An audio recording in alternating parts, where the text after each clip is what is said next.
rather have a bottle in front of me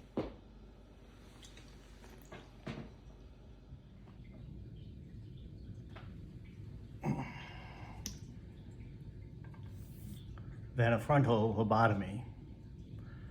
Hey y'all, classroom doc here. I'm not a doctor, but I play one in the classroom sometimes.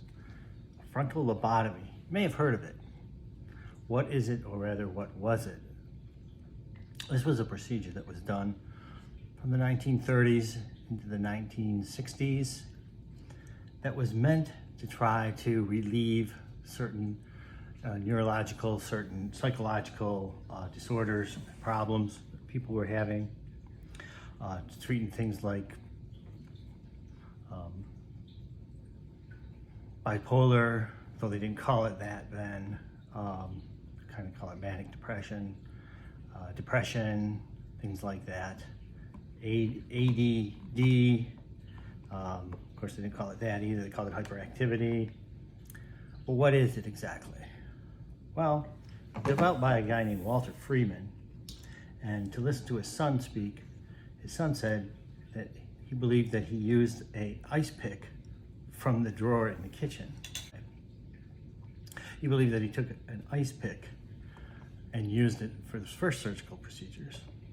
What it was a belief, founded on a belief that the frontal lobe carries with it the abilities to control ourselves, which we kind of learned when we looked at Phineas Gage.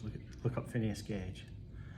And so it was sort of known already, but it was thought that there was too much activity from the frontal lobe that caused these problems. Like I say, they called it manic depression, then with bipolar.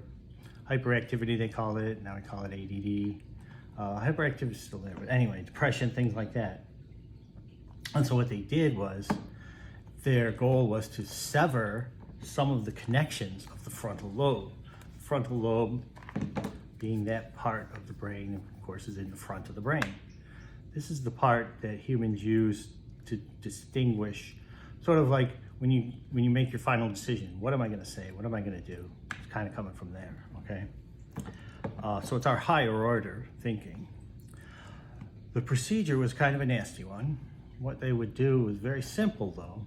What they would do is they would shock someone until they were unconscious. While they were unconscious, they would take something much like an ice pick, all right? And then they pull back the eyelid. I know, you don't like what's coming already. And they'd insert it between the eyeball and the eyelid and give it a tap. And it went up through the orbit, which is the eye socket, into the frontal lobe. And then they kind of swoosh it around in there a little bit, trying to sever some of the connections of the frontal lobe. Well, you might imagine they had some problems came of that, hemorrhaging, brain hemorrhaging. People would die, not a lot, but there's some misconception around that people would turn into, lose all their cognition, basically, lose their ability to think at all. And there were some people that actually that happened to, but most of the time it didn't. So they would do that, okay, and then give them some nice little sunglasses to go home in because it looked like they had a black eye, and severing that frontal lobe. Well, in the mid-50s, there was a drug discovered called Thorazine. It kind of did a similar thing. It would calm people down, basically. And other drugs were discovered. So, and everyone kind of thought this was a cruel procedure anyway.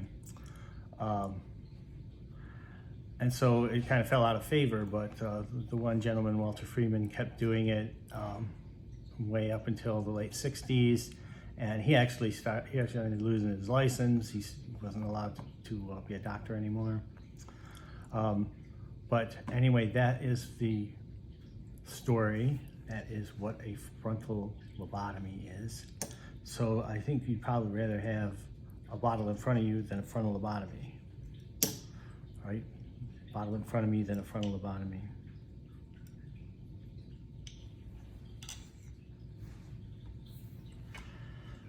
Did it work?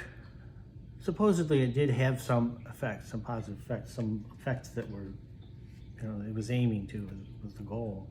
But I don't know how many of those people just said, no, I'm fine. No, I don't need any more treatment. Anyway,